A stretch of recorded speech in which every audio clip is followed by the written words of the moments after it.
Okay, welcome everybody to your very first lesson on scientific writing. You'll notice that you have a series of these on eCampus. This way you can watch and listen to these lessons as many times as you want as you're going through and doing some of this writing.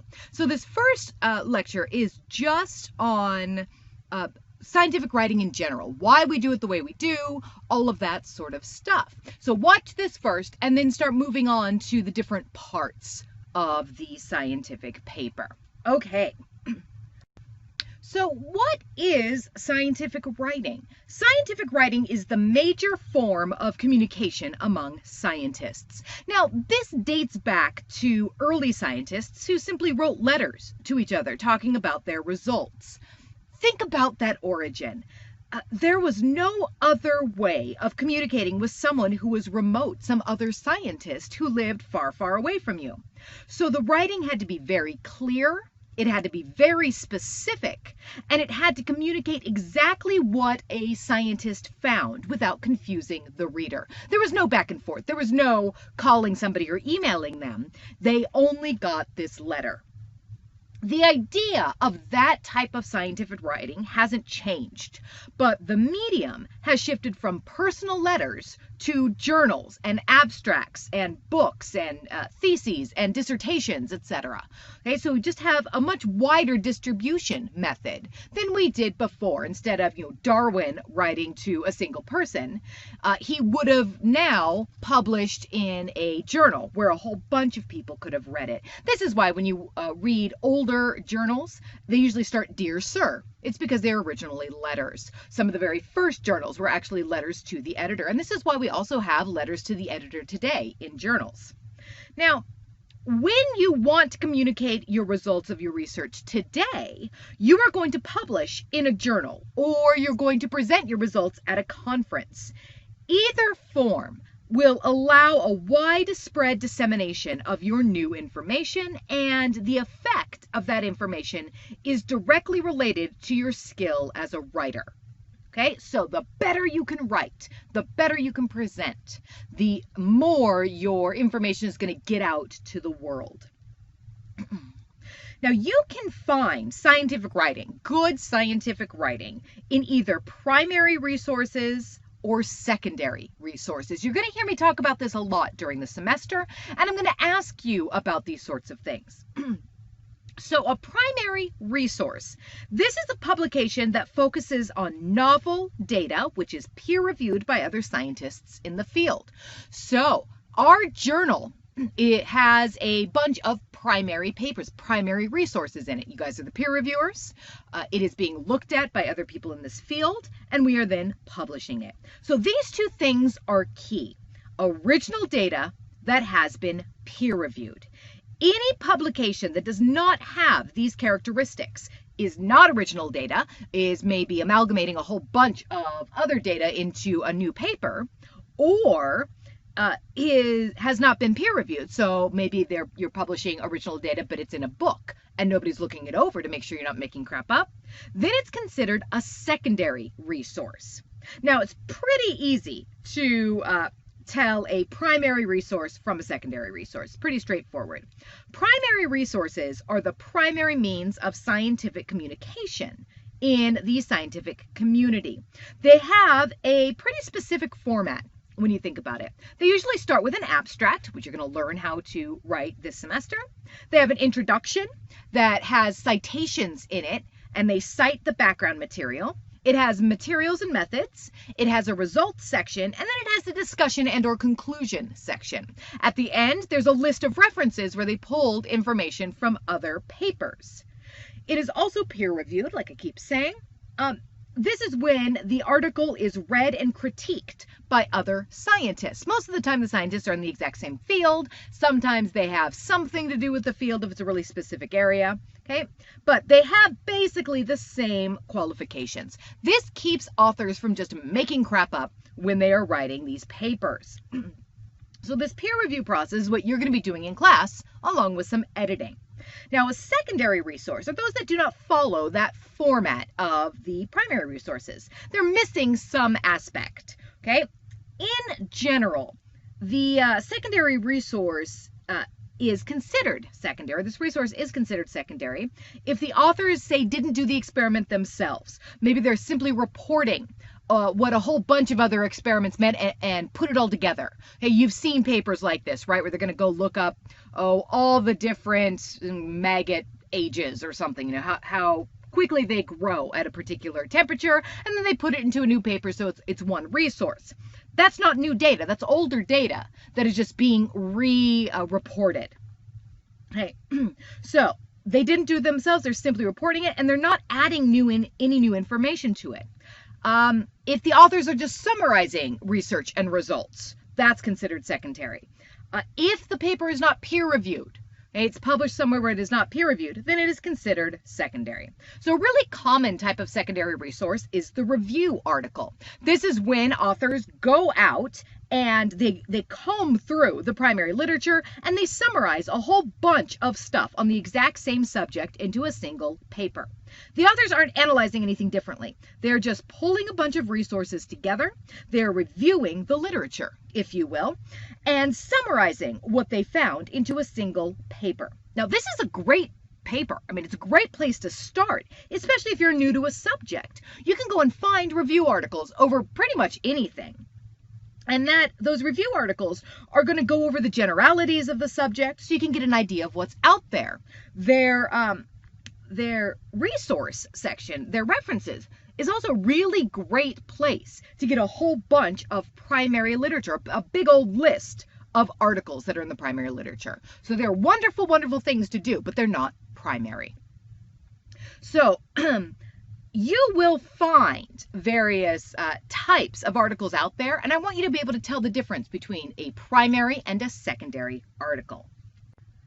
So really, it's really easy to tell a primary from a secondary article.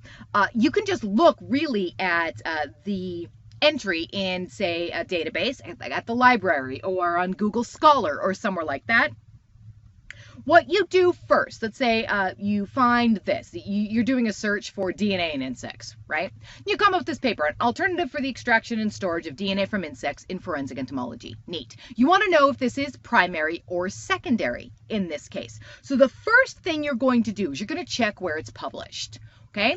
Primary articles are published in peer review journals. So in this case, this is the Journal of Forensic Science. If you don't know off the top of your head if something is peer reviewed, you can do a Google search on it, usually find this page, and it'll talk about the process of peer review if it has it. Okay, so Journal of Forensic Science, I happen to know that is in fact peer reviewed. Cool. But if it wasn't, I could go look it up, but I didn't know that. Second, you're going to check the title. Okay, so we're going to talk about titles in the next lesson, but the title is going to have some sort of science-y type of name. It's not going to sort of have a general all about flies type of name. Sometimes they might do a little play on words. They might have a little pun in there, but they're going to specifically talk about what they research. So in this case, an alternative for the extraction and storage of DNA from insects in forensic entomology. That sounds like that could be a paper or a project, right? All right, so that title gives us a pretty good clue. Now, even if the title is slightly unclear, you can move on to the next stage where you're checking the abstract. Now, you're going to check the abstract for two major things. You're going to check for materials and methods, and you're going to check for a results type of summary.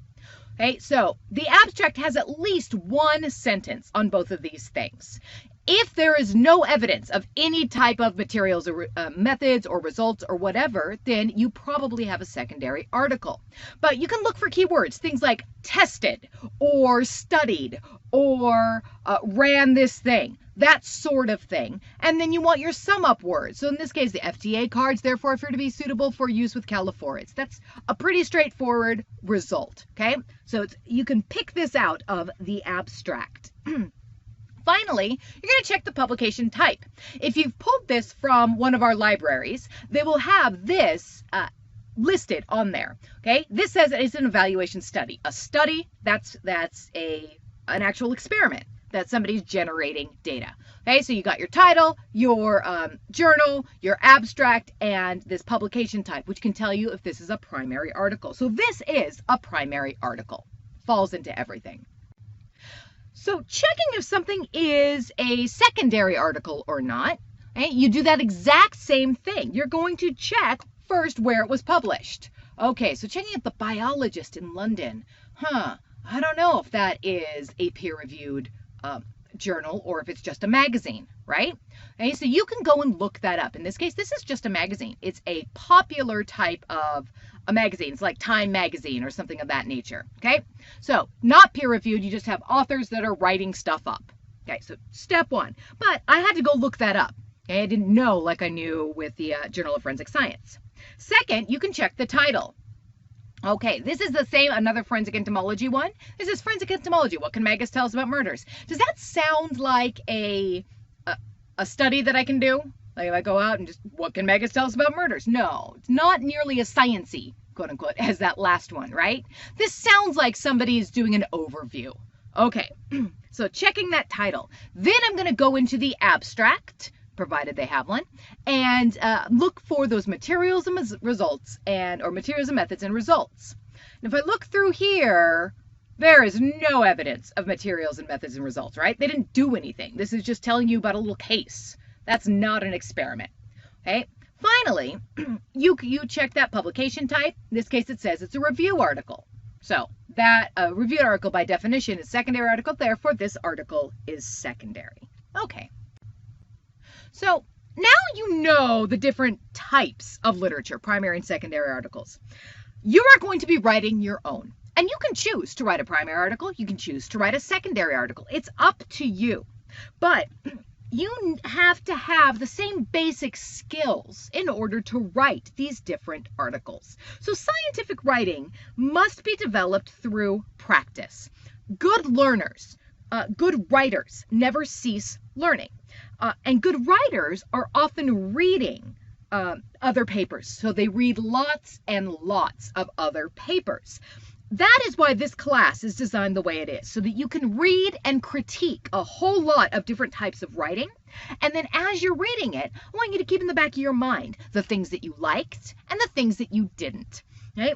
I actually keep a list, a running list still. Whenever I read something, whenever I watch a presentation, whenever I go and get information from somebody, I have this running list just sort of things that I loved about that article or things that I loved about that paper, that book, that whatever, and things that I hated about it. So when I sit down to write my own stuff, I go through that. What did I love? What did I like that they do? And what did I hate that they do? And then I leave out the stuff that I hate and I put in the stuff that I love, and it just refines my writing over time. Now, let's say that you have some data, okay? You've ran an experiment. You want to write it up for publication. So how do you start this? Step one. Step one is you want to know your audience. Okay? You want to know who it is you are presenting your data to so that you can present your research in a way that the audience can understand. So who is this quote unquote audience for a scientific writer? The audience is anyone who is going to read your stuff. This can be your professor. It can be your instructor. So it can be somebody that you're actually writing for in a class. Okay? It can be your advisor and your committee members if you're a master's student or a PhD student. Right? It can be the audience at a seminar where you're giving a paper, or the attendees at a scientific meeting who are going there. Or it can just be the general people in the world who are going to read your thesis or your dissertation, or the readers of the scientific journal that you're trying to publish in, or maybe it's the general public. So if you think about it, all those different groups have different levels of knowledge. They have different interests. They want you to go into different depths, and they have different focus. So you do a little bit of research into who your audience is. Okay, so before you start writing, you need to determine these two things. Who is going to read this paper, and why are they going to read this paper? So let's take that first question. The people that are going to read your work, that depends on where you are publishing it. Think about that. Okay? Do you want to have a really broad audience read your stuff? But in a broad audience, you can't really be sure that everybody is going to have a scientific background. So do you want that? Is that who you want to speak to, so to speak? Or do you want to report your work to other scientists, to really, really highly educated people, especially in that one little area? If you want a broad audience, you're probably going to want to publish in the secondary literature. Well, if you want other scientists, then you're publishing a primary paper. You're publishing in these primary journals. If you have researched original work and want to tell people about your data, you'll want to publish to a scientific audience, one that is likely to understand what you did and why you did it.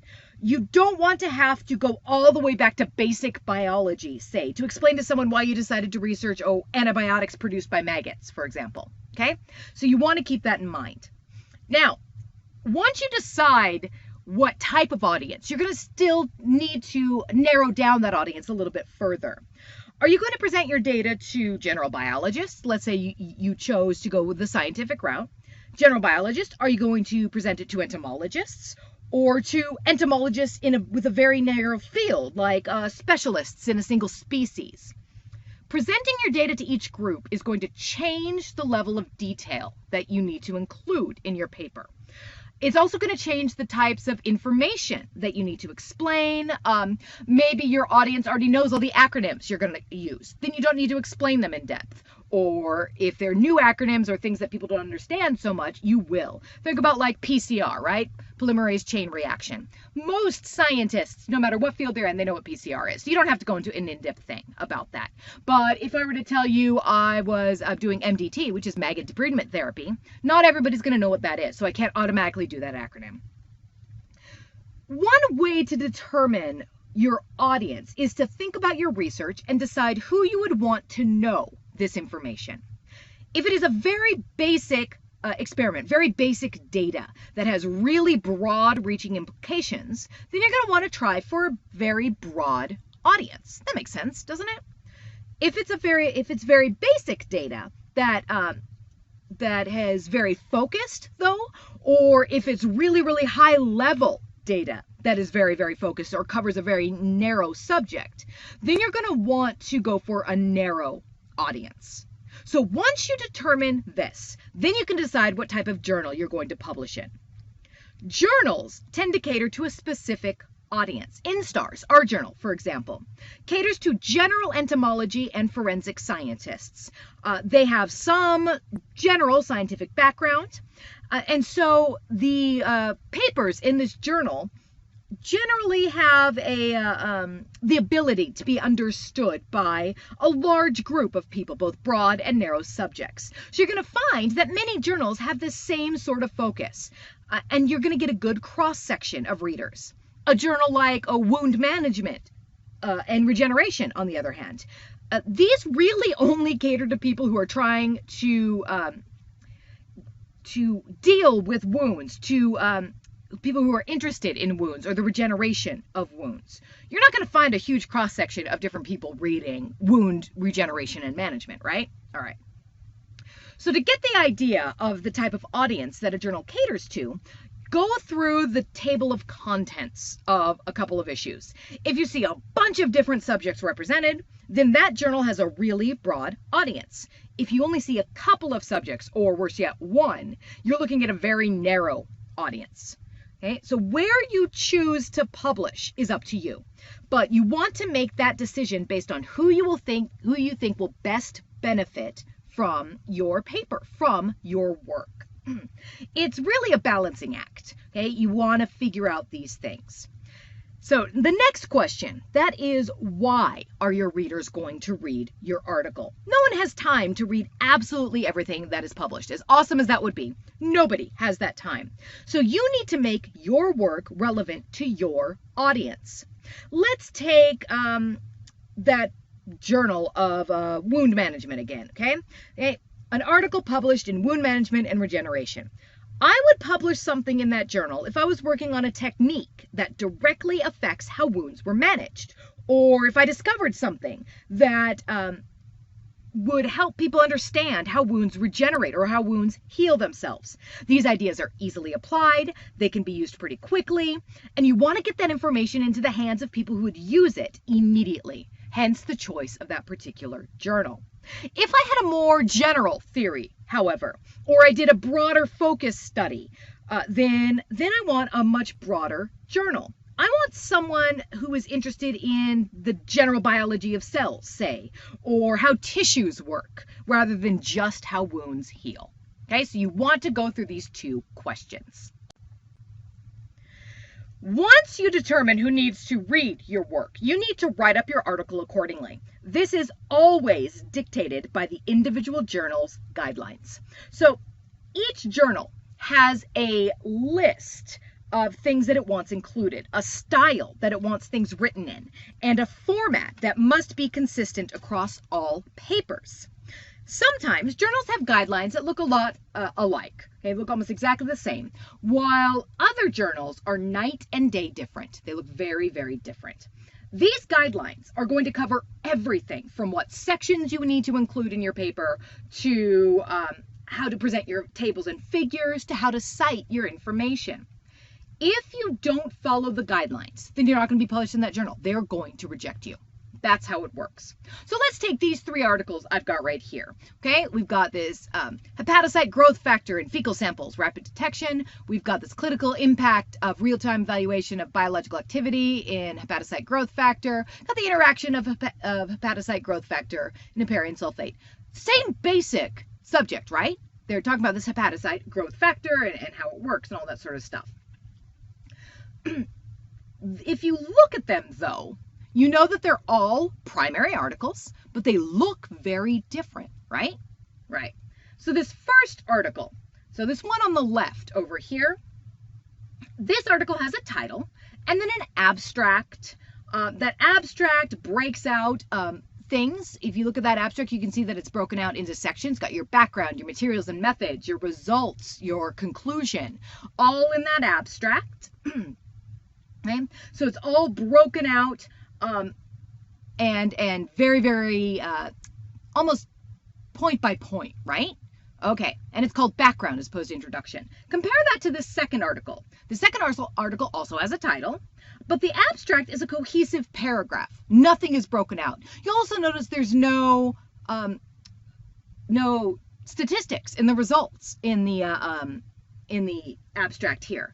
Okay, so it's very different. The second article also has a list of keywords, which are a requirement in some, but not all journals. And it starts with an introduction rather than a background section. So that looks very different. This third article is even different still. It has a title and what looks kind of like an abstract, but that abstract is written in first person. That's interesting, right? That's not common among primary literature. Notice there are no keywords in this particular article. The abstract and the introduction aren't labeled. So all of those things, all of these differences were outlined in the author guidelines for each journal. It's imperative that when you start writing for a particular journal, you go and you find those author guidelines and you follow them to the letter. Not following those guidelines, that's a really easy way to get your work rejected no matter how good it is. Part of your job in this class, in fact, as a peer reviewer and as an editor, is to make sure that any article you review follows the author guidelines for the journal. If they don't, you need to correct those mistakes as best you can. Okay? Now, once you know your audience, once you know the details about how you're going to format your writing, you need to actually write. This is where your skills as a writer come into play. Hopefully, you've taken enough English courses to know the basics of grammar and such, right? If so, you're one step ahead of the game. Now for some bad news. Scientific writing is very different from writing an essay for your English class. Very, very different. A lot of the style that you learned in your English training will not work in scientific writing. So you're going to find this throughout this semester and throughout the rest of your career writing for science. Things get a little weird out there. Here are some basic pointers that I found. Most people coming into a scientific writing course like this one, this is where they fall down right at first. So first and foremost, this is not English class. Very, very different from an English class. Next, you want to simplify your writing. All that wordiness, all those unnecessary adjectives, all those pretty flowing sentences, they have no place in scientific writing. All those things that your English teacher just pounded into your head, make this sound good. Yeah, get rid of it now. Okay? You need to be very clear. You need to be very concise and to the point in scientific writing. Now, I get a lot of students that say things like, but it just sounds so boring. Yes, it does. Doesn't matter. Okay?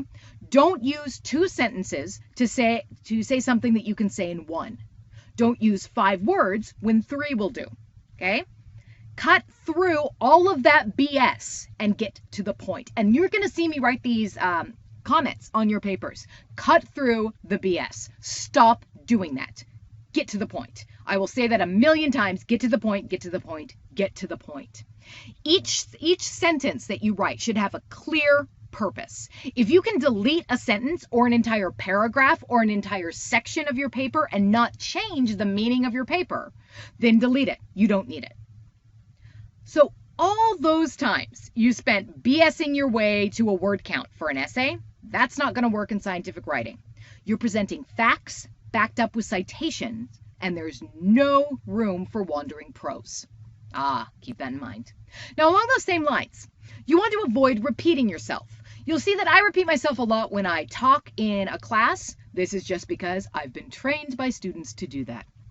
In a scientific paper, though, avoid repeating yourself. If you just explained how you did your experiment in the materials and methods, don't re-explain it in the results. I just read that. Do not re-explain it. If you can refer the reader back to other sections of the paper, do so. Say you're going through your results or you're going through your discussion, and you say if you refer back to materials and methods, you'll see how I did this, or refer to this table, or refer to the introduction. Do that. That is fine and great. Just don't repeat it. Don't say it again. Only say things once if at all possible. Now, another weird thing that English writers hate about scientific writing is the passive voice. You've probably heard me talk in passive voice. You'll see me write in passive voice. You will learn to write in passive voice because that's how science works. So you've probably had this passive voice just smacked out of you through your English courses. Guess what? It's happily accepted in scientific writing. This is a way that we can avoid using the first person while still getting across what we did during an experiment. Instead of saying something like, we observed cockroaches for 3 hours, we say the cockroaches were observed for 3 hours. Learn to embrace this passive voice. Ignore your English major friends, or in my case, my English teacher sister. They're going to yell at you about it. Okay? Also, don't let them change it. So I've run into this many times. Here, would you mind proofreading my paper? They will change everything to active voice, and I have to go back and freaking change it. So just don't let them fix it like that. Next, you will never, never, never write your paper in first person unless it is specifically required by a specific journal. Now, that one paper we just looked at, they talked in first person because that journal allowed it. Most journals do not. There aren't many that do. I mean, it's just a thing. You're going to get dinged by your peer reviewers if you try to write in first person. When you start reading the literature, you're going to find that some of the older literature was in first person, and it sounds really weird. Stay away from it. Finally, mundane details are absolutely key when it comes to scientific writing. You're trying to communicate the minute details of your experiment so that other scientists can replicate it. This includes things like the exact manufacturer of your equipment, the exact measurements that you did, the exact time, all of that sort of stuff. Don't generalize on these things. You'll notice I have a whole entire video about how to properly write the manufacturer of products you use during your experiment. This is a key piece of information you have to communicate if you expect for your work to be replicated properly. After all, if your work cannot be replicated, it's not true science, now is it? You are going to spend some time going through all of my lessons on how to write a paper, but nothing is going to prepare you better than reading good papers and practicing your own writing. I've provided for you on eCampus a list of example papers. So these are papers from various authors and in various formats that present scientific data very clearly and in great detail. These example papers are from my personal collection of papers that I like. These are the ones that I reread every time when I'm getting ready to write. Anytime I just find a paper, say, and I think it's really, really well written, even if it's not in my discipline, I keep it in my well-written paper collection or my example paper collection. Okay? This allows me to run through a bunch of well-written papers when I go to write up a paper, and that primes me to write in a decent way. Okay, so you sort of prime your brain in this way. I can then mimic those parts of the papers that I really like and hopefully avoid general writing or general bad writing in general. I'll have marked on some of these, just I love this intro, or the materials and methods was great. Loved how they did the conclusion. Whatever that is. So take a look at these example papers. So you'll see that link over on the left on eCampus. Go through them and then start your own collection. Every time you find a paper in the literature that you enjoyed reading, keep it in your collection. If you peer review a paper in class that you really like, write down what you liked about it. Keep that in your collection. This is going to help you more than you can ever imagine. Okay. That does it for this introduction to scientific writing. Over the next several lessons, I'm going to talk to you about each individual part of the paper. And then I'm going to get into some really common mistakes that I see all the time. Okay, let me know if you have any questions and I'll see you in class.